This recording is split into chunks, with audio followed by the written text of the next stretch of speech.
Tidak cukup diperlihatkan buku catatan kehidupan, rekaman kehidupan. Rekaman kehidupan kita secara utuh sejak terlahir sampai ajal datang merenggut nyawa. Barangkali mirip dengan video sekarang ini, di mana terekam dengan baik seluruh kegiatan kita sejak yang sekecil-kecilnya sampai kepada yang sebesar-besarnya. Untuk kemudian kita pun menerima balasan. In khairan fa khairun wa in syarran fa syarrun. Kalau baik ya baik balasannya, kalau jahat ya jahat juga balasannya. Catatan-catatan kita diberikan. Kalau banyak kebajikannya diberikan di tangan kanan dengan cara yang halus. Kalau banyak kejahatannya diberikan dari sebelah kiri atau dilempar dari belakang. Itulah sebabnya sejak di dunia ini kita sudah mohon kepada Allah. Ketika berwudu membasuh tangan kanan, apa kita bilang? Allahumma a'tini kitabi biyamini wa hasibni hisaban yasira. Ya Allah, berikan saya kitab di tangan kanan, dan kalau saya memang perlu dihisab, hisablah saya yang seringan-ringannya. Tangan kiri berlindung kita kepada Allah, jangan sampai diberikan kitab di tangan kiri atau dari arah sebelah belakang. Wa a'udzubika an tu'tiya kitabi bishimali aw min wara'i zuhri, dari arah sebelah belakang. Na'udzubillah min dzalik. Setelah selesai lewat proses penghisaban, lewat mizan, timbangan, maka yang sudah selesai dihisab itu bergeraklah menuju sirat, jembatan yang terbentang menuju surga melalui neraka.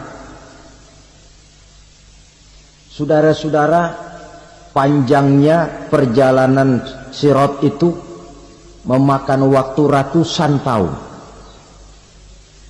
Tetapi orang yang lewat di atas sirat pun macam-macam, bergantung amalannya ketika di dunia ini. Ada yang lewat di atas sirat itu kalbarkil khatib, seperti kilat yang menyambar, lep, sudah sampai dia di surga. Cepat bukan main. Ada yang lewat di atas sirat itu seperti orang lari-lari. Ada yang lewat di atas sirat itu seperti orang jalan biasa. Ada yang sambil merangkak, ada yang sambil ngesor, ada yang sambil gelayutan, ada yang selamat sampai ke ujung ke surga, ada yang tergelincir jatuh masuk ke dalam neraka, bergantung amalannya dalam kehidupan di dunia sekarang ini. Tiap kita akan melewati yang namanya sirat ini. Saudara-saudara kaum muslimin yang saya hormati,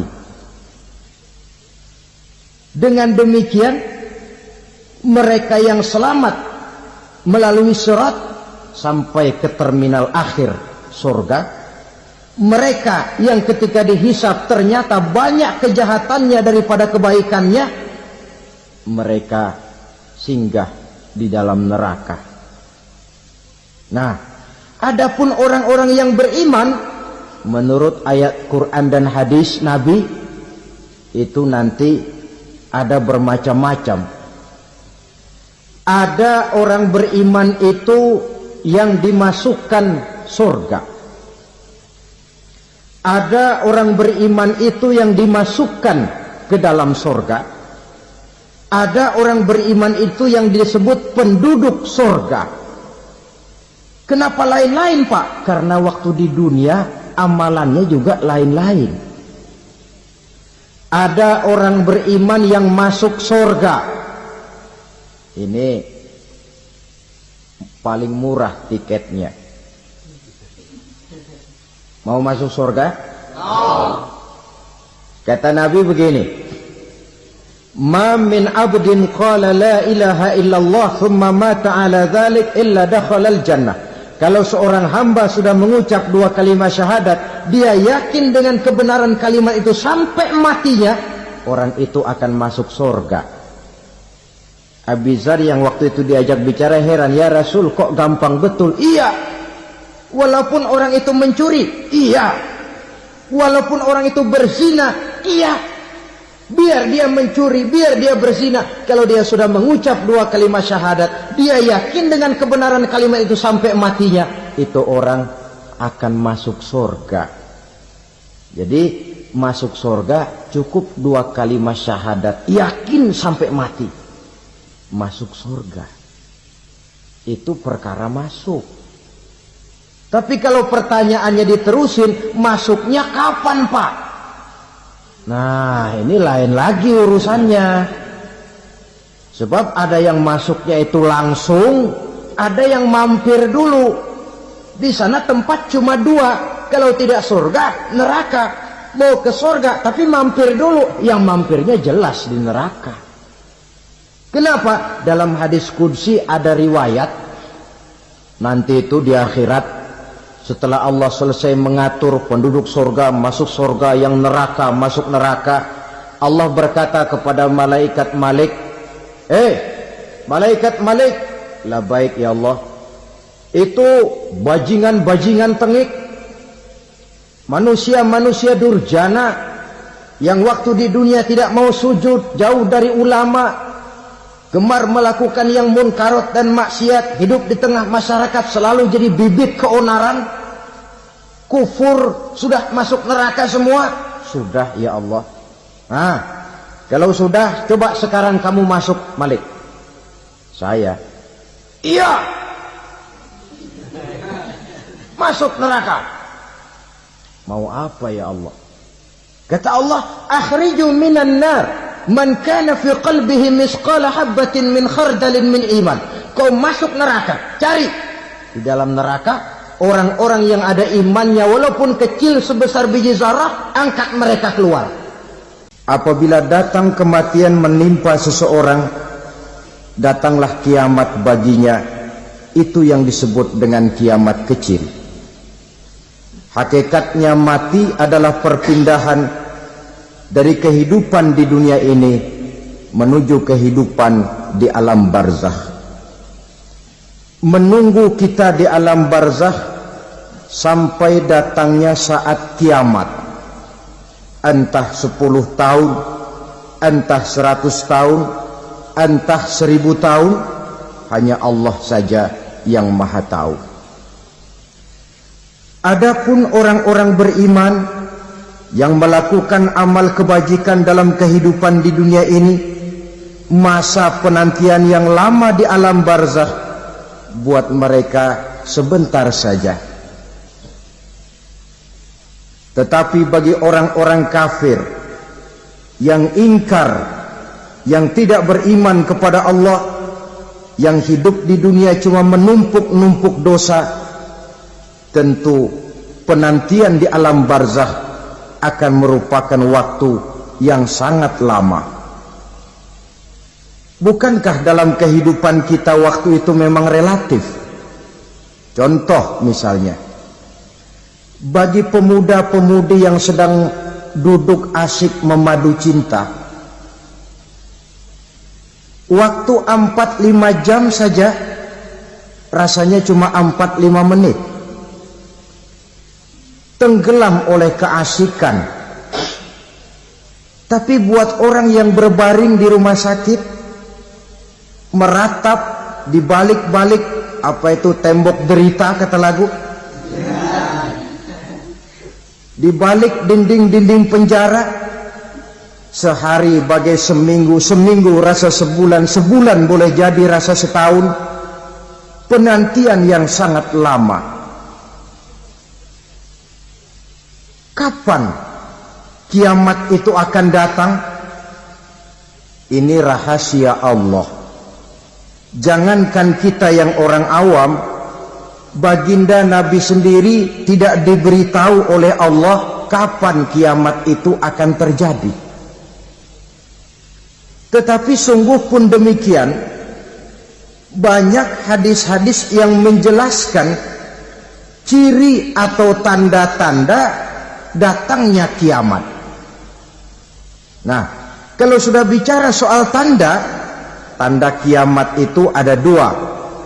Pertama yang disebut alamatus sughra, tanda-tanda kecil. Ini waktunya masih ada tenggang. Ada yang dinamakan alamatul kubra, tanda-tanda besar. Artinya kiamat sudah diambang pintu.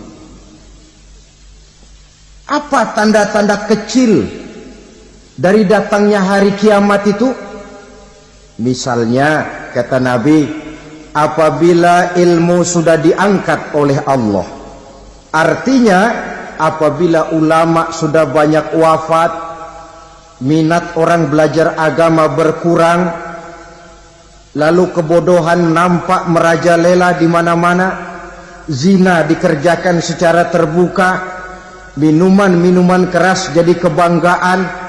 Itu termasuk di antara tanda-tanda kecil terjadinya hari kiamat. Apalagi misalnya iza waladatil ammatu rabbataha, apabila budak sudah melahirkan tuan. Apa maksudnya? Ada yang mentafsirkan apabila anak sudah bisa membudaki orang tuanya. Orang tua yang melahirkan dia, yang membesarkan dia, demi setelah si anak besar jadi orang berpangkat, bertitel, berharta, berkedudukan, jadilah orang tua itu budaknya. Sehingga sering dibilang kalau orang tua kaya, anak jadi raja. Tapi kalau anak yang kaya, orang tua sering jadi budak. Apalagi munculnya fitnah yang bergelombang, timbul perang antara dua bangsa yang besar, waktu berjalan terasa sangat pendek sekali. Itu merupakan tanda di antara tanda-tanda kiamat. Termasuk di dalamnya sulit membedakan mana laki, mana perempuan. Kan kalau tanda-tanda kayak begini sekarang sudah banyak kita lihat kan. Ulama banyak wafat, penggantinya sulit. Zina dikerjakan berterang-terangan, minuman keras jadi kebanggaan, banyak anak membudaki orang tuanya, sulit membedakan mana laki mana perempuan. Kadang-kadang dari belakang kita lihat perempuan bener, begitu kita colek nengok jenggotan.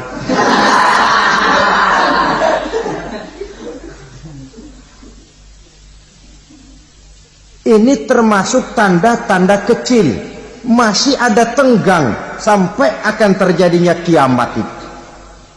Nah, yang dimaksud dengan tanda-tanda besar, ini tanda besar artinya kiamat sudah diambang pintu. Pertama, matahari terbit dari sebelah barat. Apabila matahari sudah terbit dari arah sebelah barat, tertutuplah sudah pintu taubat. Bersabda Nabi kita, la taqumus sa'atu hatta tatlu'a syamsu min maghribiha. Tidak akan datang hari kiamat sampai matahari terbit dari arah sebelah barat. Fa iza tala'at, manakala matahari telah terbit dari arah sebelah barat, wara'ahan nasu, manusia banyak menyaksikan itu, amanu ajma'un, mereka pun lalu beriman. Yang tadinya kafir, yang tadinya ingkar, yang tadinya membangkang, setelah melihat matahari terbit dari sebelah barat, buru-buru beriman, berlomba-lomba mengucap dua kalimat syahadat. Tapi apa yang terjadi? Kata Nabi, wadzalika hina la yanfa'u nafsan imanuha lam takun amanat min qabl. Hari itu adalah hari yang iman sudah tidak berguna lagi bagi seseorang apabila sebelumnya memang dia tidak pernah beriman. Au kasabat fi imaniha khaira, atau beriman tetapi tidak pernah melakukan kebajikan di dalam keimanannya itu. Hari yang sudah kasib, hari yang sudah terlambat, beriman tidak akan ada gunanya lagi. Ini pelajaran buat kita. Sebelum sang surya terbit dari sebelah barat, sebelum nafas sampai di tenggorokan, artinya pintu taubat masih terbuka. Kalau dua hal itu sudah terwujud, nafas sudah sampai di kerongkongan atau matahari sudah terbit dari arah sebelah barat, tertutuplah sudah pintu taubat. Tak ada lagi gunanya pangkat, jabatan, harta, bahkan beriman pun dalam suasana macam itu. Too late, kata orang Kulon. Sudah terlambat. Matahari terbit dari arah sebelah barat. Itu tanda besar, artinya kiamat sudah di ambang pintu. Lalu apalagi tanda besar? Munculnya Dajjal. Dajjal artinya pendusta-pendusta yang menyesatkan manusia. Ada dua macam Dajjal, saudara. Ada Dajjal kecil. Ini Dajjal kelas teri. Kalau ini sejak zaman Rasulullah sudah ada itu. Tiap zaman ada. Di zaman Rasulullah misalnya ada yang bernama Aswad al-Unsi dari Yaman. Ada yang namanya Musailamah al-Kazzab dari Yamama. Ada yang namanya Ibnu Sayyad dari Madinah. Ini Dajjal di zaman Rasul. Musailamatul Kazzab memproklamirkan diri jadi nabi dia. Di zaman Rasul masih hidup. Ini Dajjal zaman Nabi. Di zaman sahabat muncul Dajjal. Di zaman kita sekarang ini Dajjal pun gentayangan. Dajjal kelas teri. Kerjanya mendustakan manusia, menyesatkan manusia, memalingkan manusia dari jalan yang benar dan diridhoi oleh Allah Subhanahu wa taala. Adapun yang merupakan tanda besar dari datangnya kiamat, Dajjal kelas kakap. Pembohong-pembohong besar yang menyesatkan masyarakat manusia berpaling dari jalan Allah mengikuti jalan mereka. Apa sih ciri Dajjal itu? Kata Nabi dalam hadis Bukhari Muslim, "Innad Dajjala", sesungguhnya yang namanya Dajjal itu yakhruju, satu saat akan muncul mendekati hari kiamat. Wa inna ma'ahu ma'an, si Dajjal ini membawa air. Wa naran, dan juga membawa api. Dua simbol. Di tangan yang satu dia bawa air, di tangan yang satu dia bawa api. Wa ammal ladzi yarahu an-nasu ma'an fanarun. Adapun yang orang banyak lihat air, hakikatnya adalah api. Yang dilihat api, hakikatnya adalah air. Oleh sebab itu, kalau api yang ditawarkan, ambillah air. Kalau air yang ditawarkan, pilihlah api. Maksudnya apa ini? Ini bahasa simbol, saudara-saudara. Dajjal bicaranya seolah-olah untuk kepentingan manusia, menawarkan surga. Surga yang dia tawarkan hakikatnya neraka. Hai manusia, kalau kau mau bahagia, jangan dekat-dekat dengan agama. Solat itu tidak efektif dan efisien, tidak produktif dari segi ekonomi itu. Menghadiri majelis taklim cuma buang-buang waktu. Tahajud, tasbih, tahlil, baca Quran, apa itu? Pekerjaan mubazir saja. Hidup ini cuma sekali, masa yang cuma sekali, manfaatkan dengan sebaik-baiknya. Mumpung, dibawanya sifat mumpung tetapi dalam pengertian yang sangat negatif. Bicaranya seolah-olah untuk kepentingan manusia, tetapi sebenarnya menjerumuskan manusia. Menawarkan air, tapi sebenarnya api.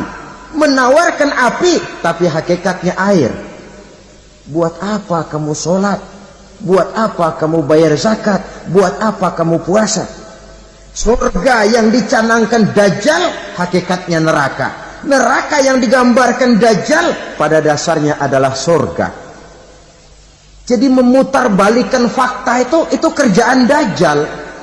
Yang hak jadi batil, yang batil dibilang hak, yang benar jadi salah, yang salah malah jadi benar. Tuntunan disuruh jadi tontonan, tontonan malah menjadi tuntunan. Itu pekerjaan Dajjal profesinya. Zamannya Nabi Adam, Dajjalnya kan iblis. Betul? Betul. Apa sih gang kerayuan iblis itu? Allah setelah menciptakan Nabi Adam kan bilang, Adam, kau dan istrimu Hawa tinggal di surga ini. Seluruh fasilitas yang ada di surga persilahkan kau nikmati. Satu yang tidak boleh, jangan coba-coba dekati pohon khuldi. Dekat saja jangan, apalagi sampai memetiknya. Datang Dajjal yang namanya iblis ini. Adam, kamu tahu nggak kenapa tidak boleh makan buah khuldi? Ya nggak tahu, pokoknya saya dilarang. Bodoh kamu Dam. Khuldun artinya kekal. Kalau kamu makan itu buah, kau akan kekal di surga buat selamanya. Allah tidak kepengen, maka dilarang kamu makan buah khuldi. Kalau kau ingin kekal di surga Adam, makan saja. Saya bicara begini ini untuk kepentingan kamu Adam. Ini kan ciri-ciri Dajjal. Bicaranya sih seolah-olah untuk kepentingan Nabi Adam, hakikat sebenarnya menjerumuskan Nabi Adam supaya ingkar dan melanggar larangan dari Allah Subhanahu wa ta'ala. Jadi setelah muncul Dajjal, timbul kekacauan-kekacauan di masyarakat. Banyak yang terpengaruh, terpedaya dan terpesona. Termasuk mereka yang memproklamirkan diri jadi nabi. Mereka yang memproklamirkan diri jadi rasul di zaman sesudah Rasulullah wafat, itu adalah Dajjal-Dajjal.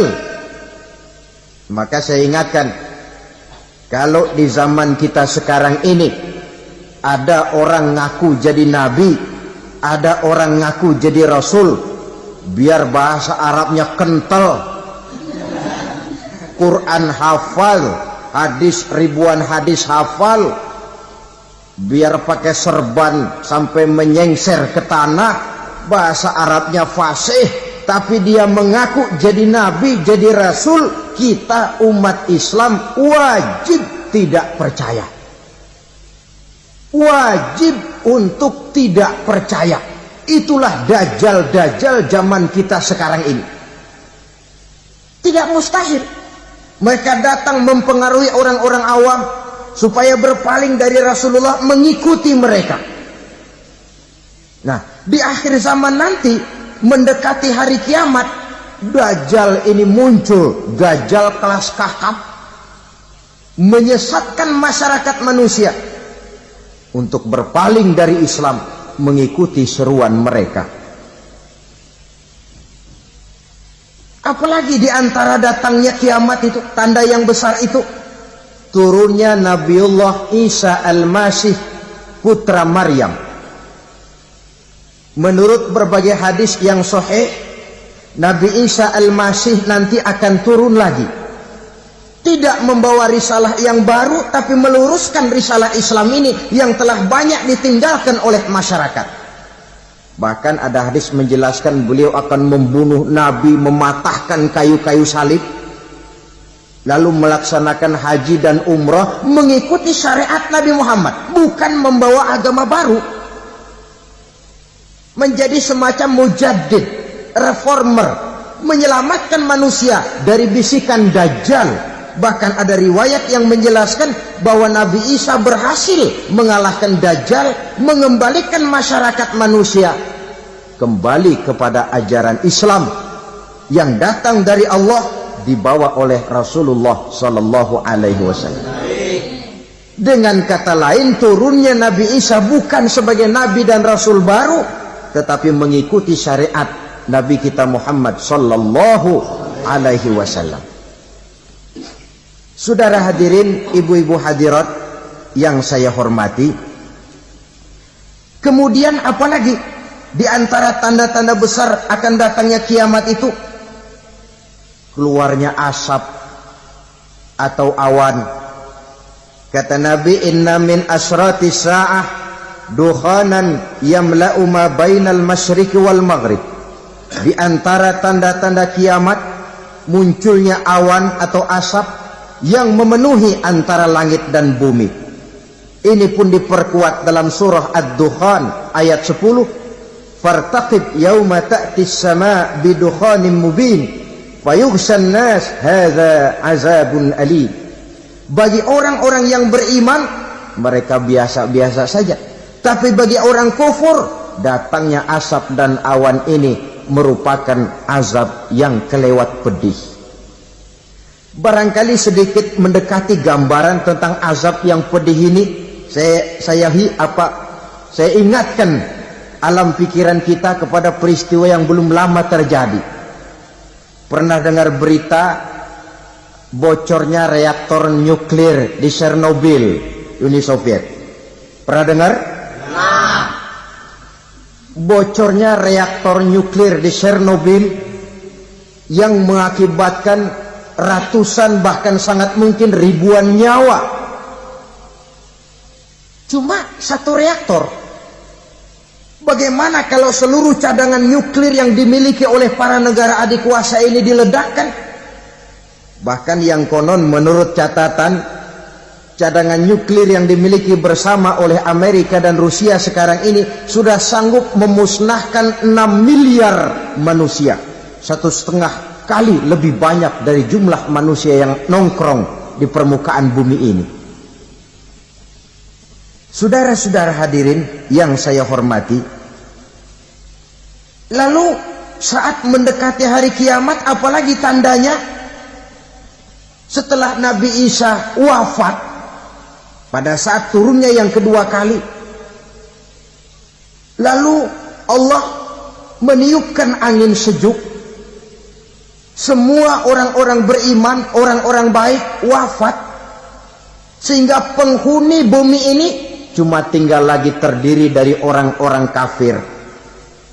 Tidak ada lagi di bumi ini yang bisa mengucapkan Allah. Sehingga dalam hadis qudsi itu ada keterangan, innallaha azza wa jalla yaqulu li Israfil. Allah pernah pesan kepada malaikat Israfil, kata Allah, Israfil, iza sami'ta qailan yaqul Allah Allah fa akhirin nafakh 40 sanatan ikraman liqailiha. Hai Israfil, apabila kau dengar di permukaan bumi masih banyak orang yang mengucapkan Allah Allah, maka tunda sangkakala kiamat itu 40 tahun. Untuk apa? Ikraman liqailiha, menghormati orang yang mengucapkan Allah Allah itu.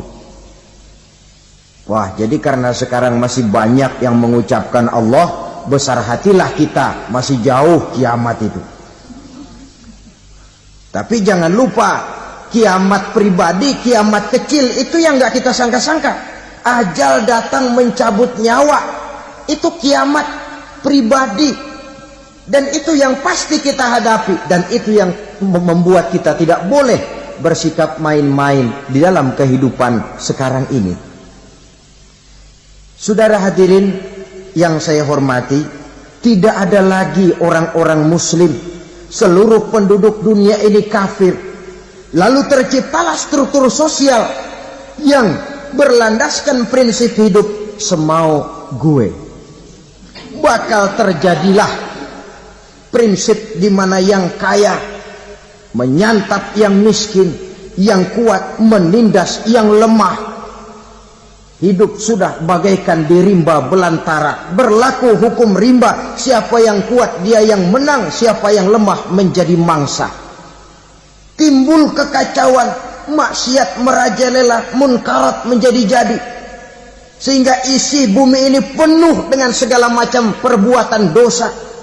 Tidak ada perlunya lagi alam diperpanjang temponya.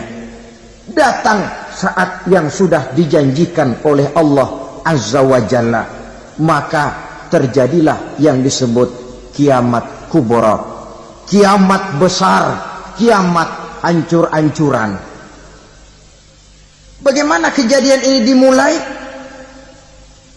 Dalam surah Az-Zumar ayat 68, Allah Subhanahu wa taala berfirman, "Wa nufikha fis-suri fasa'iqa man fis samawati wa man fil ardi illa man sya'allahu." Maka manakala ditiuplah sangkakala, terkejutlah seluruh yang ada di langit dan seluruh yang ada di bumi. Bila saat kiamat datang, Allah perintah malaikat Israfil, tiup sangkakalamu. Ditiuplah sangkakala oleh malaikat Israfil. Yang akibat daripada tiupan itu, seluruh yang ada di langit, seluruh yang ada di permukaan bumi terkejut. Yang ada di langit siapa? Malaikat kan. Bayangin aja kalau malaikat kaget, apalagi kita. Terkejut seluruh makhluk yang ada di bumi, yang ada di langit mendengar suara sangkakala itu. Bunyinya tidak sanggup kita bayangkan dahsyatnya. Ledakan nuklir, ledakan neutron, belum apa-apa ketimbang bunyi sangkakala malaikat Israfil ini. Nah, lalu mendengar bunyi sangkakala ini, gemparlah makhluk, kacaulah alam. Bumi gempa, planet-planet bertabrakan, gunung meletus, air laut tumpah ke darat, angin topan bertiup, halilintar menyambar. Lalu semua yang bernama hidup mati total. Mati bareng tanpa persiapan. La haula wala quwata illa billah. Saya kadang-kadang dalam tafakur bermohon, ya Allah, mudah-mudahan saya enggak nemuin kiamat beneran. Ngeri. Tidak bisa kita bayangkan macam apa suasana seperti itu. Allah saja banyak memberikan gambaran, misalnya Al-Qari'ah, wa mal qari'ah, wa ma adraka mal qari'ah. Kejadian yang menggemparkan. Tahukah kamu apa kejadian yang menggemparkan itu? Yauma yakunun nasu kal farasil mabsus wa takunul jibalu kal ihnil manfus. Pada saat itu manusia berterbangan bagai kupu-kupu. Gunung berterbangan seperti kapas ditiup angin. Gunung saja macam kapas, konon lagi manusia. Kematian total, mulai semut sampai gajah mati, jin mati, iblis mati, malaikat mati. Malaikat saja mati. Saudara hadirin yang saya hormati, kematian total yang tanpa persiapan. Orang bilang, Pak, kalau mati bareng begitu yang repot malaikat maut dong ya. Cabut sana, cabut sini. Itu kalau menurut logika kita, mestinya begitu menurut logika. Tapi logika juga yang bilang nggak perlu serepot itu. Sebab untuk mematikan listrik di wilayah DKI, di wilayah Jakarta, nggak perlu tiap rumah didatengin matiin, ya lama. Cukup dari kantor pusatnya saja PLN, tekan satu tombol, gelaplah seluruh Jakarta.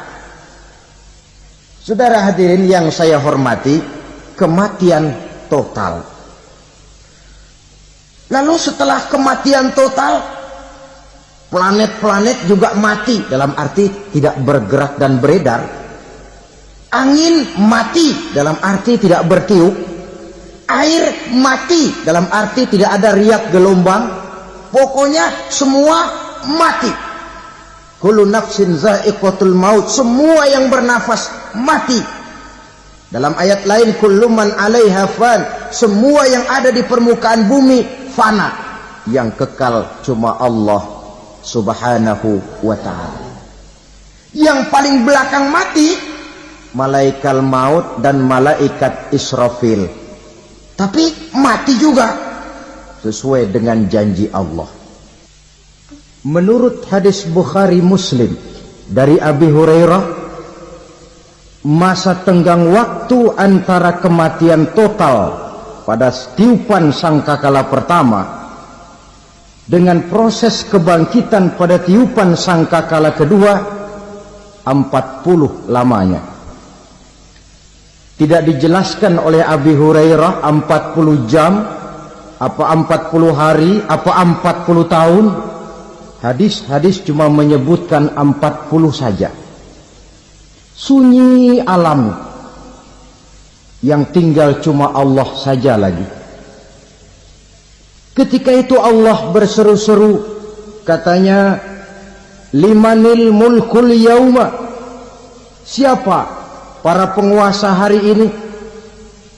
Mana itu raja-raja dan penguasa yang dulu mengaku jadi Tuhan? Fir'aun, mana Fir'aun sekarang? Yang dulu jadi raja, merasa berhasil, sombong, lalu tidak mau turun-turun dari kekuasaannya, sampai kepada puncak kekurang ajarannya mengangkat diri jadi Tuhan. Mana itu Fir'aun? Namrus, mana sekarang Namrus? La ilaha illa ana, ternyata tidak ada Tuhan lain selain daripada aku, kata Allah. Proses kemudian, saudara-saudara, turunlah hujan dari langit. 40 lamanya hujan itu. Tidak jelas juga 40 jam apa 40 hari. Setelah air turun membasahi, datanglah tiupan sangkakala yang kedua. Semua yang bernama mati bangkit dari kuburnya masing-masing.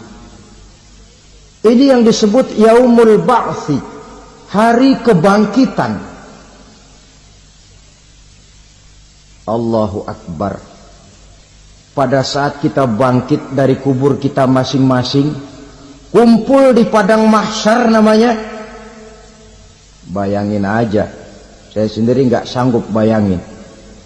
Manusia sejak zaman Adam sampai zaman kiamat kumpul bareng di tempat sama. Berapa banyaknya itu?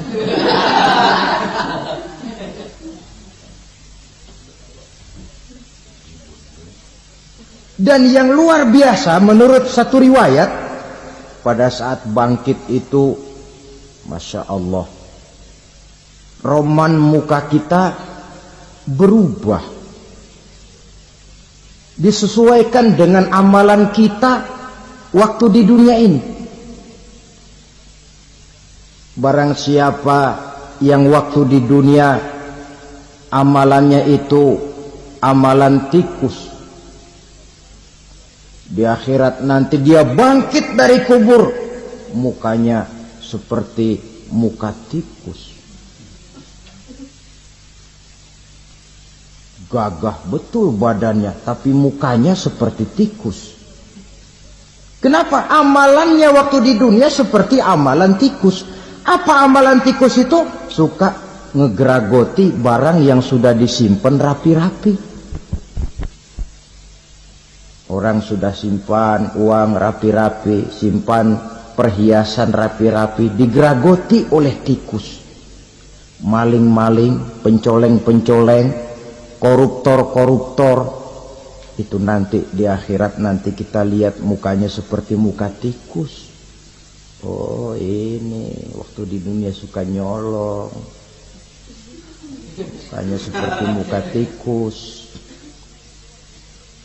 Barang siapa yang waktu di dunia ini amalannya itu amalan macan, dia akan bangkit nanti mukanya seperti muka macan.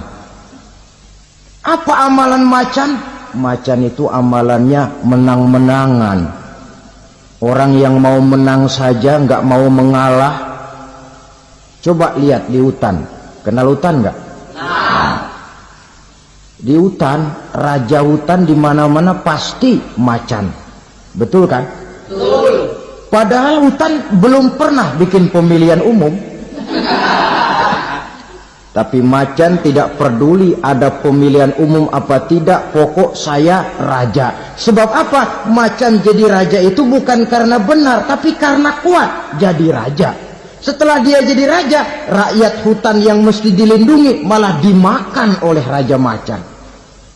Kambing rakyat hutan dimakan oleh macan.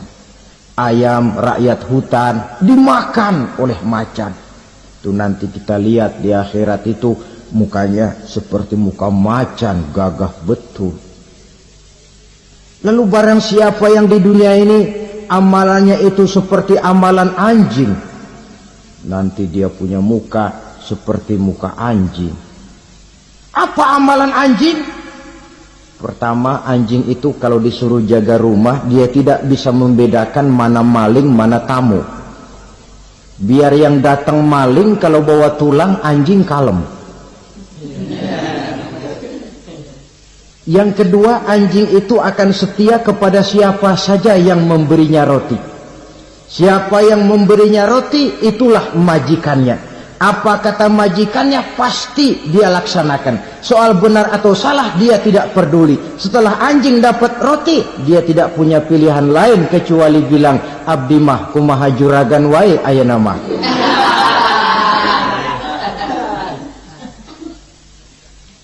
Saudara hadirin yang saya hormati, berkumpul di padang mahsyar, tiap orang sibuk dengan persoalannya masing-masing.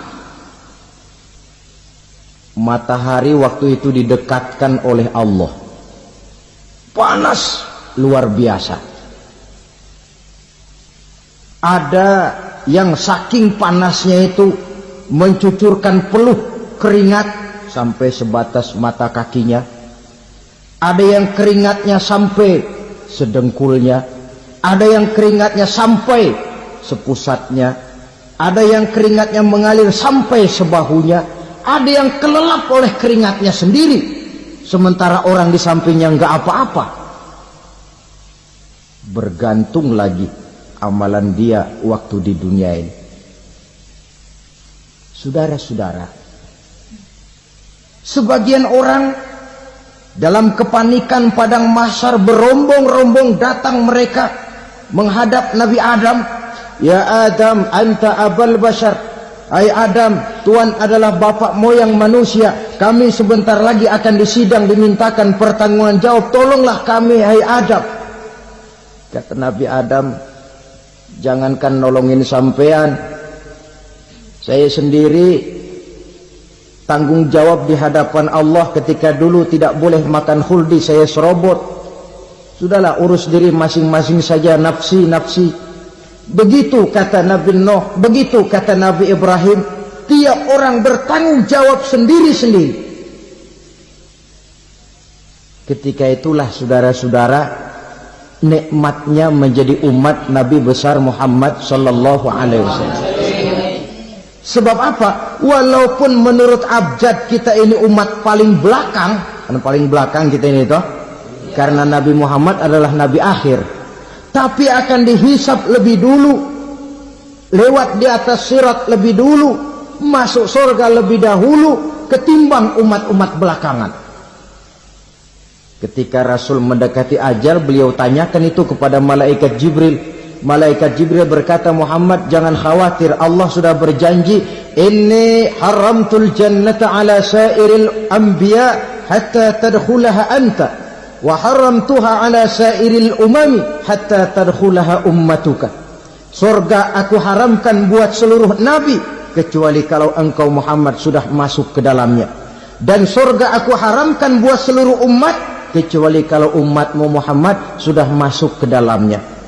Logikanya, walaupun menurut abjad kita umat paling belakang, bakal dihisab paling dulu, lewat di atas sirat paling dulu, masuk surga paling dulu, kalau mampir ke neraka juga paling dulu. Ya resiko. Jangan mau enaknya aja paling dulu. Saudara hadirin yang saya hormati, setelah masa kebangkitan itu jangan dikira begitu bangkit langsung diperiksa.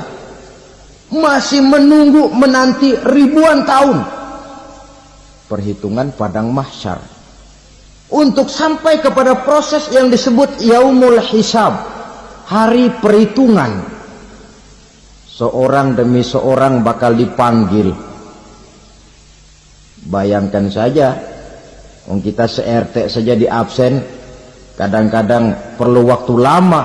Ini manusia sejak zaman Nabi Adam sampai datang hari kiamat, satu demi satu disidang di hadapan Qadhi Rabbul Jalil. Status sosial copot sudah waktu itu. Yang pernah jadi hartawan di situ tidak lagi kelihatan kehartawanannya. Yang pernah jadi jenderal tidak lagi dipanggil jenderalnya. Yang ustadz tidak lagi dipanggil al-mukarramnya. Seluruh status sosial selesai. Dipanggillah kita seorang demi seorang menghadap Qadhi Rabbul Jalil. Bagaimana proses penghisaban itu? Pertama, proses tanya jawab. Di antaranya ada hadis menyatakan, lan tazula qadama 'abdin yaumal qiyamah hatta yus'ala an arba'i khisalin. Besok di hari kiamat tidak akan bergeser telapak kaki seorang hamba sampai dia ditanya lebih dulu tentang 4 persoalan. Tentang ilmunya. Kemana ilmu itu diamalkan? Tentang umurnya. Di mana umur itu dihabiskan? Tentang masa mudanya. Kemana masa muda itu dipakai? Tentang hartanya. Dari mana harta itu didapat dan kemana harta itu dibelanjakan. Ini termasuk proses tanya jawab. Jadi kalau istilah pengadilan dunia, nama Fulan bin Fulan. Kamu waktu di dunia diberikan umur panjang untuk apa? Pernah mengalami masa muda, kemana kau habiskan masa remajamu? Kau diamanahkan ilmu, dengan apa ilmumu kau amalkan? Kau diberikan harta, dari mana harta kau dapat, kemana kau belanjakan? Tak seorang pun yang bisa mungkir. Sebab apa? Dikala itu yang menjadi saksi bukan orang. Yang menjadi saksi adalah seluruh anggota badan kita. Tangan bicara, kaki jadi saksi terhadap seluruh amalan yang pernah kita kerjakan pada saat kehidupan di alam dunia ini. Selesai proses tanya jawab, lalu diperlihatkan buku catatan kita waktu hidup di dunia ini. Jangan lupa Allah itu menyiapkan 2 superkomputer kepada kita. Sebelah ditempelin sebelah kanan, yang sebelah tempelin di sebelah kiri. Komputer itu namanya Raqib dan Atid. 2 malaikat yang apabila baik kita lakukan, refleks saja akan menulis kebajikan kita. Jahat kita kerjakan akan tertulis. Catatan itu nanti diperlihatkan kepada kita. Waduh, alangkah malunya pada saat diperlihatkan catatan kita, buku rapot kita merah melulu. Barangkali diperiksa sambil diomelin, brengsek lo. Buku merah melulu begini, bagaimana waktu hidup di dunia? Tidak cukup diperlihatkan buku catatan kehidupan, rekaman kehidupan. Rekaman kehidupan kita secara utuh sejak terlahir sampai ajal datang merenggut nyawa.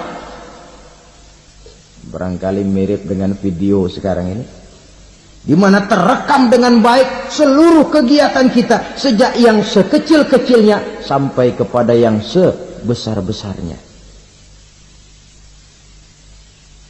Untuk kemudian kita pun menerima balasan. In khairan fa khairun wa in syarran fa syarrun. Kalau baik ya baik balasannya, kalau jahat ya jahat juga balasannya.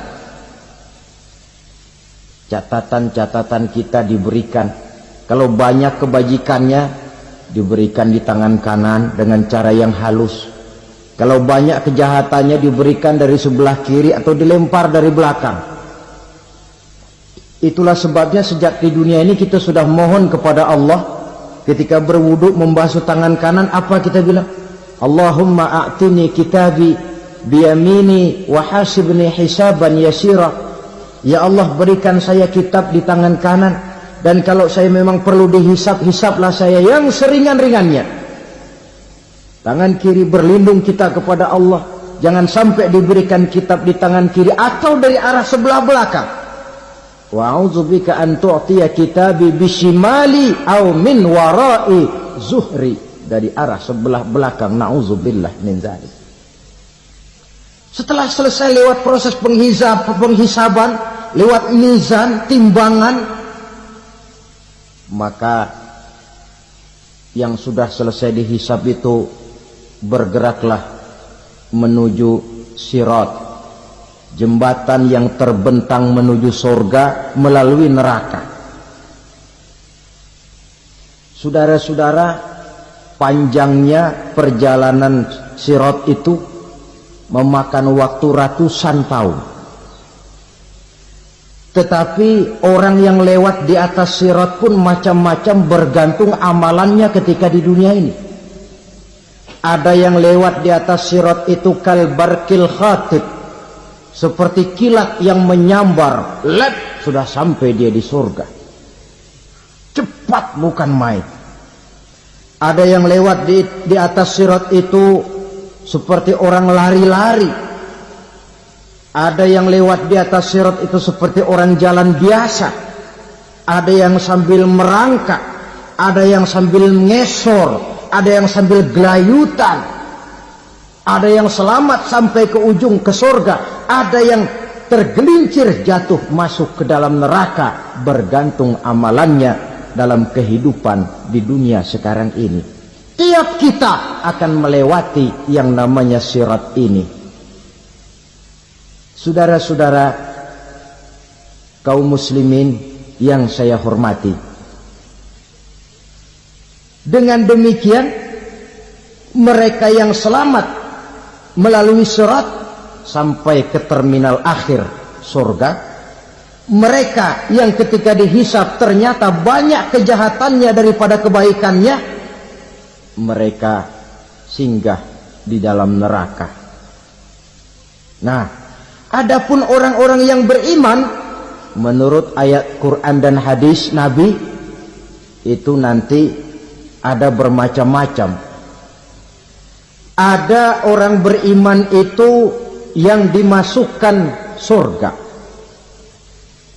Ada orang beriman itu yang dimasukkan ke dalam surga. Ada orang beriman itu yang disebut penduduk surga.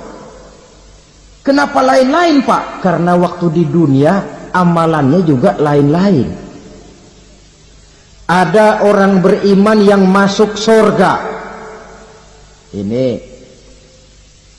paling murah tiketnya. Mau masuk surga? Kata Nabi begini, ma min abdin qala la ilaha illallah thumma mata ala dhalik illa dakhala al-jannah.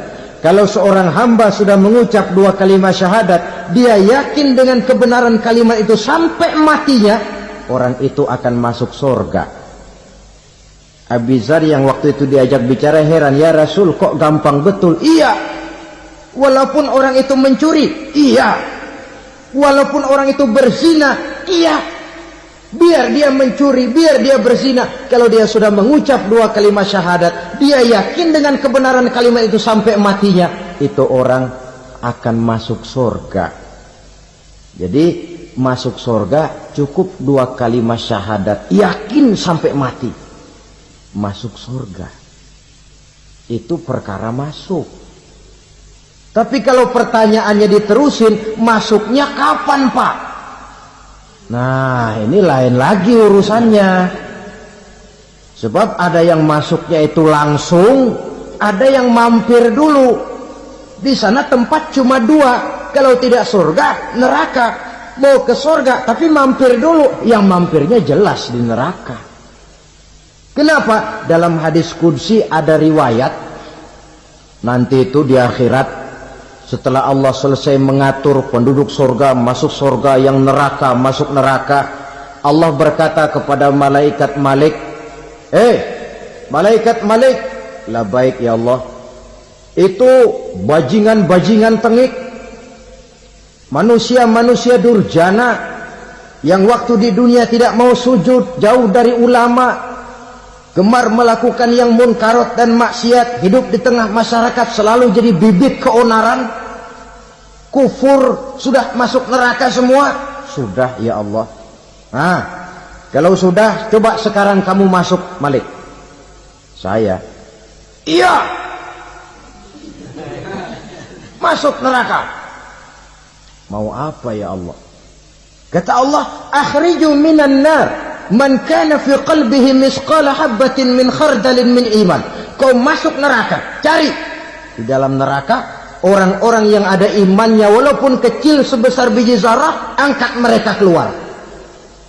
Masuk malaikat Malik ke neraka, cari orang yang ada imannya, korek-korek. Ya repot, udah pada gosong. Yang ada imannya diangkat ke atas, yang ada imannya diangkat ke atas, lalu dimandikan di Nahrul Hayat, namanya sungai kehidupan di akhirat nanti. Cakep lagi rupanya, bersih lagi wajahnya, apel di hadapan Allah. Kata Allah, bagaimana mas? Kapok nggak sampean? Kapok ya Allah. Nah, kalau kapok, idhab fadkhulil jannah, pergi masuk surga sana. Berangkat mereka ke surga, ketemu sama teman-temannya yang udah sampai lebih dulu, yang nggak pakai mampir lagi. Terjadi dialog. Kata teman-temannya yang udah pada nyampe duluan, mas, iya, emang baru sampai? Saya baru sampai. Memang mampir di mana dulu mas? Kita sudah lama sampai di surga. Saudara buka surah Al-Muddathir ayat 34-35. Ma salakakum fis saqar? Kenapa kamu mampir di neraka Saqar? Qalu lam naku minal musallin. Mereka menjawab, kami mampir di neraka Saqar mas, gara-gara dulunya kami waktu di dunia tidak pernah sholat. Tidak pernah sholat? Tidak pernah. Kan rumahnya dekat masjid, cuma dekat doang mas. Sholat mah enggak saya. Enggak pernah ngasih makan fakir miskin, enggak pernah hadir di majelis taklim, pendeknya enggak pernah melakukan kebajikan. Maka saya pun mampir di neraka Saqar. Untung betul saya punya iman mas, sedikit. Waktu hidup di dunia dulu saya pernah mengucap 2 kalimat syahadat. Sekali-kalinya waktu mau kawin. Masya Allah. Untung saja kawin. Kalau nggak kawin polos.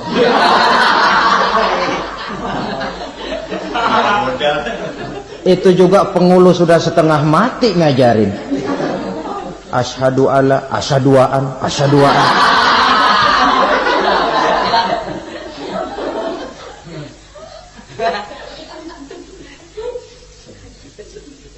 Ini namanya masuk surga, ada mampir dulu. Ada pula orang mukmin itu yang dimasukkan surga. Namanya dimasukkan kan terima beres. Saya masuk ke rumah, jalan sendiri, cari tempat sendiri. Saya dimasukkan ke dalam rumah, terima beres, pokok ada di dalam, itu dimasukkan namanya. Nggak pakai mampir. Tapi tentu tiketnya lebih mahal ketimbang yang pertama tadi. Apa kata Allah? Innal ladzina amanu wa amilus salihat la ukaffiranna anhum sayyi'atihim wa la udkhilannahum jannah.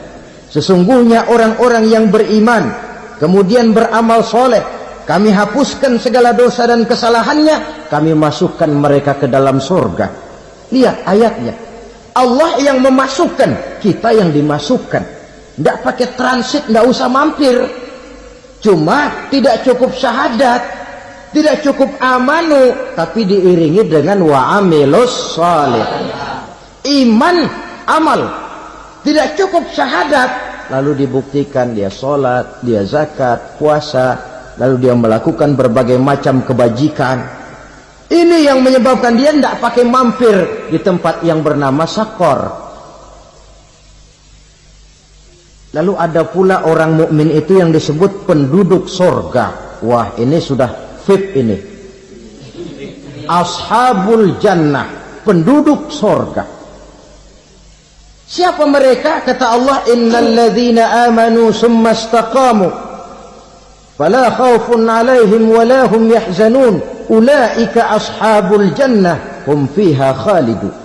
Sesungguhnya orang-orang yang beriman lalu istiqamah tetap dalam melaksanakan perintah Allah, tidak goyang, tidak labil tapi stabil, istiqamah, mereka tidak takut dan tidak bersedih hati. Merekalah penduduk sorga. Iman, istiqamah.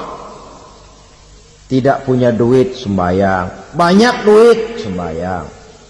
Miskin, sembahyang. Kaya, tetap sembahyang. Istiqomah. Kadang orang kalau susah rajin ke masjid, banyak duitnya ngelihat masjid melengos. Itu yang dibilang waktu miskin hamba Allah, setelah kaya jadi hamba harta. Bergeser, tidak ada nilai istiqomahnya. Saudara-saudara, dengan begitu penduduk neraka itu dua. Ada penduduk permanen, ada penduduk yang semi permanen. Yang semi permanen orang-orang beriman yang mempunyai dosa besar. Mereka masuk ke neraka untuk menerima azab sesuai dengan dosanya. Bila selesai masa azab itu, mereka akan diangkat untuk ditempatkan kembali ke dalam surganya Allah Subhanahu wa ta'ala. Nah, dikala itulah saudara-saudara, ada yang disebut syafaat dari Rasulullah Sallallahu Alaihi Wasallam. Tapi tentu jangan lupa syafaat ini ibarat kain menambal dia. Kita punya kain bolong-bolong sedikit, syafaat yang menambal. Solat kita ada kurang dikit, sedekah kita ada campur riak dikit, amalan kita ada tidak karena Allah dikit. Kita berharap syafaat. Jadi biarlah kain masih bolong-bolong, yang penting punya kain. Tapi kalau kainnya tidak ada, yang ditambal apanya? Sholat tidak, puasa tidak, zakat tidak, berharap syafaat saja. Ya, terlalu berlebihan itu. Saudara hadirin yang saya hormati, apabila selesai proses penghisaban, proses penghitungan, maka dikala itulah manusia terbagi dalam dua kelompok besar. Fariqun fil jannah wa fariqun fis sa'ir. Sekelompok orang-orang beruntung yang masuk ke dalam surga, dan sekelompok lagi masuk ke dalam neraka. Akan memakan waktu untuk menceritakan sifat surga dan neraka, tapi insya Allah pada kesempatan pertemuan lain saya sampaikan. Namun sebagai gambaran umum cukuplah saya sampaikan sebuah hadis qudsi. Allah jelaskan, a'dadtu li'ibadiyas salihin ma la 'ainun ra'at wa la uzunun sami'at wa la khatara fi qalbil bashar. Aku sediakan buat hamba-hambaku yang soleh, yang tidak pernah terlihat oleh mata, tidak pernah terdengar oleh telinga, dan belum pernah terdetik dalam hati manusia. Jadi kenikmatan surga belum pernah dilihat mata, belum pernah didengar telinga, belum pernah terdetik dalam hati. Pedihnya azab neraka belum pernah terlihat mata, belum pernah terdengar telinga, belum pernah terdetik dalam hati. Saudara hadirin yang saya hormati, oleh karena itu sebagai uraian akhir daripada kiamat ini, marilah sama-sama kita memanfaatkan hidup dengan sebaik-baiknya supaya jangan timbul penyesalan di hari kemudian nanti. Maksud utama daripada diutusnya Rasulullah sallallahu alaihi wasallam ke alam ini tidak lain adalah untuk memperbaiki akhlak manusia. 14 abad yang lalu, dari sebuah kota kecil yang tidak ada dalam peta, lahir satu proyek raksasa, proyek memperbaiki akhlak manusia. Di tengah-tengah dunia pada ketika itu, Eropa masih biadab, Afrika belum dikenal orang, Asia sungguh sangat terbelakang, dan semenanjung Arabia dari berbagai aspek kehidupannya dikenal sebagai masyarakat jahiliyah. 13 tahun pertama dari perjuangan selama periode Mekah, apa yang dilakukan oleh baginda Rasul tidak lain adalah memperbaiki akhlak manusia kepada Allah Subhanahu wa ta'ala dengan menanamkan roh, jiwa dan semangat tauhid. Kita tahu bahwa masyarakat jahiliyah menyembah batu, menyembah patung, menyembah berhala yang mereka buat sesuai dengan kekayaannya masing-masing. 360 berhala di sekeliling Ka'bah merupakan bukti nyata dari sesembahan mereka. Yang kaya membuat berhala dari emas lalu disembah, yang setengah kaya bikin patung dari perak lalu disembah, yang hampir miskin bikin Tuhan dari kayu lalu disembah, yang miskin benar tepung terigu diadonin lalu dibentuk seperti wujud seseorang kemudian disembah. Dan apabila selesai nyembah perutnya terasa lapar, Tuhannya habis dipretelin. Sepanjang sejarah kemanusiaan cuma masyarakat jahiliyah saja yang sampai makan Tuhan. Sesadis-sadisnya bangsa Indonesia belum pernah sampai makan Tuhan. Maka menghadapi manusia seperti ini, yang pertama dilaksanakan oleh Rasul memperbaiki akhlak mereka kepada Allah, menanamkan la ilaha illallah, bahwa tidak ada Tuhan yang perlu disembah selain daripada Allah Subhanahu wa ta'ala. Ini hakikatnya merupakan inti daripada ajaran rasul-rasul terdahulu. Kenapa? Seluruh rasul bersumber dari satu sumber yang sama, yaitu dari Allah Subhanahu wa ta'ala. Maka prinsip ajaran ketuhanan yang mereka bawa tentu saja sama. Nabi Adam mengajarkan la ilaha illallah, Nabi Nuh mengajarkan la ilaha illallah, cuma tentu sambungannya Nuh Rasulullah. Nabi Ibrahim mengajarkan la ilaha illallah, Ibrahim Rasulullah. Nabi Musa mengajarkan la ilaha illallah, Musa Rasulullah. Bahkan Nabi Isa mengajarkan la ilaha illallah, Isa Rasulullah. Dan Nabi Muhammad mengajarkan la ilaha illallah, Muhammadur Rasulullah. Akhlak manusia kepada Allah dengan menanamkan tauhid. Jadi kalau ingin berakhlak yang benar kepada Allah, jaga tauhid, pegang teguh akidah. Saudara-saudara kaum muslimin rahimakumullah, lawan daripada tauhid adalah kufur. Kufur bisa dua, bisa kufur iman, bisa kufur nikmat. Kufur itu sifatnya, kafir itu orangnya. Ada orang kufur iman, dan ini merusak akhlak kepada Allah Subhanahu wa ta'ala. Kufur iman itu kadang-kadang bentuknya syirik, orangnya disebut musyrik. Kufur iman itu kadang-kadang bentuknya nifaq, orangnya disebut munafik. Kufur iman itu kadang-kadang bentuknya riddah, orangnya disebut murtad. Ini merupakan jenis daripada kufur-kufur iman dan tergelincirnya manusia daripada akhlak kepada Allah Subhanahu wa ta'ala. Benar, di zaman sekarang kita tidak menyembah berhala. Memang di zaman sekarang kita tidak menyembah patung. Iya, kita tidak berkeyakinan Tuhan lebih dari satu. Tapi kadang-kadang akhlak kita kepada Allah sering lentur dan luntur, sering bergoyang dan tergoncang, sering kena erosi dan polusi. Bahwa kita tidak menyembah Latta, Uzza, Manat dan Hubal seperti masyarakat jahiliyah dahulu, memang.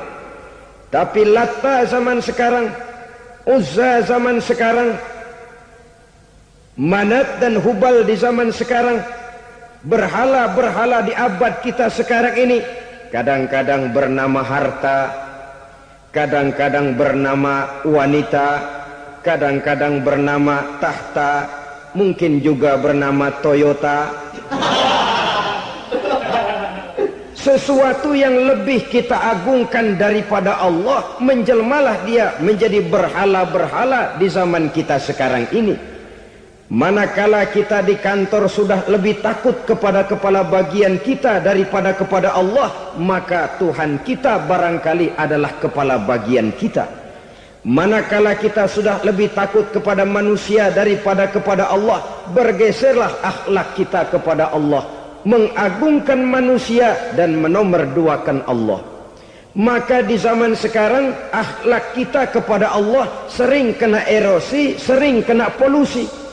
Mungkin karena sulitnya lapangan kerja, tingginya tensi ekonomi, persaingan hidup yang makin tajam, sulitnya mencari lapangan kerja, orang kadang-kadang nekat, sedikit pertimbangan, picik pandangan, mudah melakukan potong kompas, sehingga terjadilah perbuatan-perbuatan yang memelencengkan akhlak kita kepada Allah Subhanahu wa ta'ala. Kadang-kadang terjebak mempercayai selain daripada Allah, kadang-kadang terjebak di dalam mengagungkan yang selain daripada Allah lebih dari yang seharusnya. Terkenalah akhlak kita kepada Allah jaringan-jaringan erosi dan polusi. Kufur sebagai lawanan daripada tauhid merupakan sifat daripada orang yang tidak berakhlak kepada Allah. Bentuknya pertama bisa syirik. Syirik itu artinya meyakini ada Tuhan lain selain daripada Allah. Itu yang namanya syirik. Jadi percaya Tuhan ada, cuman Tuhannya kelebihan. Itu yang disebut syirik, dan itu merupakan cerminan dari akhlak yang rusak kepada Allah Subhanahu wa ta'ala. Berkeyakinan Tuhan lebih dari satu, berkeyakinan bahwa Tuhan itu beranak atau diperanakkan, atau mengagungkan sesuatu sama dengan Allah, atau menjadikan yang selain Allah sebagai tujuan akhir daripada perjalanan kehidupan ini, maka itu sudah terjebak kita dalam musyrik. Dan syirik satu dosa yang tidak berampun. Bahasa kasarnya, yang namanya syirik itu jenis bapak moyangnya dosa. Saudara-saudara, sebab itu saya pesan, kalau memang terpaksa, biasanya yang tinggal di kota-kota besar itu kalau tidak kepengen dosa kan susah. Kalau terpaksa harus bikin dosa, cari yang kecil-kecil saja, yang kira-kira taubatnya gampang. Umpamanya pulang sholat Jumat nukar sendal, umpama, yaitu jelas dosa. Tapi dosa yang taubatnya agak mudah. Jangan sampai terjebak ke dalam syirik, menyekutukan Allah. Kalau sudah menyekutukan Allah, Allah dimadu, murka benar Allah kepada kita. Innallaha la yaghfiru ayyushraka bih wa yaghfiru ma duna dzalika liman yasha. Allah tidak akan memberi ampun kepada orang yang menyekutukannya dengan sesuatu, tapi Allah mau mengampunkan dosa yang selain itu bagi orang yang dikehendakinya. Jadi orang-orang yang sudah terjebak syirik, menyekutukan Allah, meyakini ada Tuhan lain selain daripada Allah, meyakini Tuhan beranak atau diperanakkan, bagaimanapun baiknya mereka di dunia, bagaimanapun sosial jiwanya, bagaimanapun pemurah tangannya memberikan santunan dan pertolongan kepada orang lain, kalau sudah syirik, seluruh nilai kebaikannya akan tidak ada gunanya lagi, karena tidak ada tempat nilai kebaikan itu bergantung. Sedangkan kita berbuat baik agar diterima oleh Allah. Kalau Allahnya marah kepada kita, siapa yang akan menerima nilai kebaikan itu sendiri? Ini bentuk yang pertama. Yang nyata-nyata menyembah berhala, syirik. yang nyata-nyata beriktikad Tuhan lebih dari satu, syirik. Atau yang tersamar. Yang tersamar itu yang sering jadi penyakit kita. Saya sejak ada perkutut ini di rumah, perkutut. Saudara-saudara, yang merusak akhlak kepada Allah, yang merusak tauhid setelah syirik, bisa juga berbentuk nifak. Nifak itu sifatnya, orang yang punya sifat nifak disebut munafik. Asal katanya dari nafakun. Nafakun itu satu lubang yang punya dua muka, seperti goa, ada tempat masuk, ada tempat keluar. Maka munafik orang yang punya dua muka. Kalau bahasa kita, pandai bermain minyak di atas air. Manis jika berhadapan, balik belakang lain bicara. Sehingga apa yang dinamakan nifak, kata Imam Ali Al-Jurjani dalam kitab ta'rifatnya, izharul imanu bil lisan wa kitmanul kufri bil qalbi. Menyatakan, menampakkan iman dengan lidahnya, tapi menyembunyikan kekafiran dalam hatinya. Dengan kata lain, lidahnya mah iman, hatinya mah kafir. Padahal hati itu yang dilihat, padahal hati itu yang dinilai. Kenapa lidahnya mengaku iman? Ya mungkin karena kepepet, mungkin karena kepentingan, mungkin karena ingin mencari kelemahan orang, lalu dia pura-pura beriman. Tapi sesungguhnya hatinya kufur. Ini merupakan penyakit munafik. Dan terus terang, menghadapi orang munafik jauh lebih berat daripada menghadapi orang kafir. Kenapa? Munafik ini kan musuh dalam selimut. Mau dibilang musuh nyata-nyata, apalagi di zaman Rasul ya, ketika periode Madinah, berat sekali menghadapi orang munafik. Mau dibilang kafir, kalau ketemu assalamualaikumnya medok juga. Mau dibilang mukmin, di belakang ngegerundel, nyari-nyari penyakit, nyari-nyari lantaran, mencari-cari gara-gara. Kalau kafir jelas kafirnya, kalau musyrik jelas musyriknya. Tapi munafik, di depan kita dia mengaku beriman, di belakang kita dia caci maki kita. Maka demikian rupa watak orang munafik, Allah benci betul. Sampai dalam Quran orang munafik itu divonis innal munafiqin fid darkil asfal minan nar. Orang-orang munafik di dasar jurang neraka yang paling bawah, keraknya neraka. Saudara-saudara kaum muslimin rahimakumullah. Sebab munafik sangat berbahaya, membahayakan umat, membahayakan agama. Di depan kita mereka ngaku pura-pura beriman. Kalau pidato luar biasa, memuji agama setinggi langit, menampakkan seolah-olah dia orang yang dekat dengan agama. Saudara-saudara, agama penting, agama mutlak. Tapi yang ngomong begitu agamanya apa? Remeng-remeng. Cuma sekedar lipstick, cuma sekedar dekorasi, cuma sekedar kamuflase buat ngibuli orang lain. Dia mengaku beragama, mengatakan agama mutlak, menganggap agama penting, seolah-olah memperhatikan benar tentang tatanan kehidupan beragama, tapi sebenarnya di hatinya tidak lebih berkecamuk penyakit-penyakit kufur. Maka sifat munafik ini termasuk menodai tauhid. Artinya merusak akhlak kita kepada Allah Subhanahu wa ta'ala. Sifat yang ketiga yang juga merusak akhlak kita kepada Allah dinamakan riddah. Riddah itu sifatnya, orang yang punya sifat riddah disebut murtad. Murtad keluar dari Islam. Keluar dari Islam tentu tadinya di dalam Islam. Oleh satu perbuatan dia bisa menjadi murtad. Misalnya tadinya dia iman benar kepada Allah, tapi melarat. Kadang-kadang sehari masak, 3 hari libur.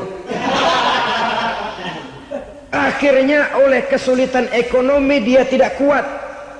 Ada yang menawarkan kebaikan, dibawain supermi, dibawain obat-obatan, diberikan beras. Goyah imannya. Keluar dia dari Islam, ikut agama orang yang memberikan pertolongan kepadanya, memilih kesenangan sebentar dengan mengorbankan kebahagiaan yang kekal, maka orang semacam itu riddah sifatnya, murtad orangnya, keluar dari Islam. Dan yang menyebabkan kita murtad bukan cuma orang nyata-nyata memproklamirkan diri keluar dari Islam tapi lalu mengikuti agama orang lain, bukan cuma itu. Mengakui ada Rasul lagi sesudah Nabi Muhammad bisa menyebabkan kita murtad. Mengingkari nikmat Allah bisa menyebabkan kita murtad. Meyakini semua agama benar bisa menyebabkan orang menjadi murtad. Meragukan kesempurnaan dan kelengkapan Al-Quran bisa menyebabkan orang jadi murtad. Mengingkari sunnah bisa menyebabkan orang menjadi murtad. Banyak hal-hal yang bisa mendatangkan penyakit riddah dan membuat pelakunya menjadi murtad. Dan ini menodai akhlak kita kepada Allah Subhanahu wa ta'ala. Itu tadi kufur iman, saudara-saudara. Nyata-nyata mengingkari Allah, baik dalam bentuk syirik, nifak ataupun riddah. Kufur yang kedua dinamakan kufur nikmat. Apa itu kufur nikmat? Sitru nikmatil mun'im au ya'malu fi mukhalafatil mun'im. Menutup-nutup nikmat Allah atau melakukan perbuatan yang menentang, bertentangan dengan kehendak yang memberikan nikmat. Jadi kufur nikmat pertama, nutup-nutupin Tuhan. Tuhan jalingin. Duit lu banyak amat, dari mana? Gua kerja. Lalu kerjanya nomor satu. Orang yang berakhlak kepada Allah, dia akan menjawab, kamu uangnya kok banyak, dari mana? Rezeki dari Allah. Caranya, saya kerja. Kerja itu cara, rezeki itu dari Allah datangnya. Bukankah di zaman sekarang kita sering terpleset? Ini merupakan cerminan dari rapuhnya akhlak kita kepada Allah Subhanahu wa ta'ala.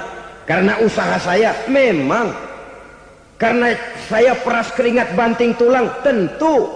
Tapi sadarkah kita bahwa sepanjang yang bisa kita lakukan cuma berusaha, peras keringat banting tulang, pergi pagi pulang sore? Tapi bisakah kita memastikan hasil usaha kita? Apalagi yang paling dekat, misalnya saja yang sungguh-sungguh di luar jangkauan kemampuan kita, soal rezeki, soal jodoh, soal maut. Kitakah yang mengatur? Kitakah yang menentukan? Subhanallah. Manusia sungguh tidak berdaya menghadapi tiga hal paling pokok ini. Rezeki, kita cuma bekerja. Kitakah yang menentukan? Tidak. Kita berusaha saja, rezeki belum pasti dapat. Apalagi kalau kita tidak berusaha. Jangan terjebak dalam fatalisme. Belum perang udah nyerah. Emang dasar rezeki datangnya dari Tuhan, nggak usah kerja, dan ntar juga kalau dia datang. Dari mana datangnya?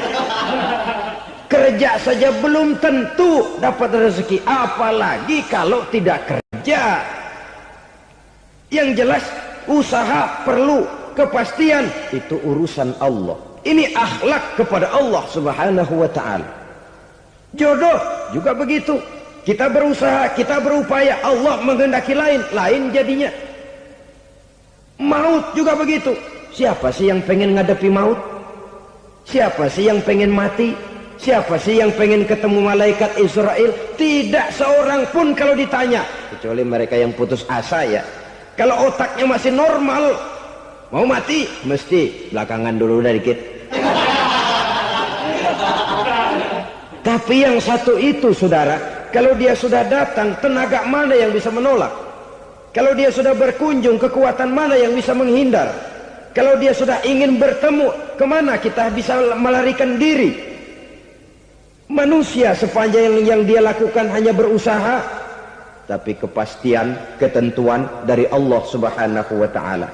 Orang yang kufur nikmat, nutup-nutupin Allah. Dia merasa rezekinya adalah mutlak peras keringatnya. Seolah-olah Allah nggak punya peranan apa-apa di situ. Oh, ini kan saya bisa rumah begini karena saya kerja keras. Oh, ini mobil saya begini, saya kerja keras. Uras keringat banting tulang keras.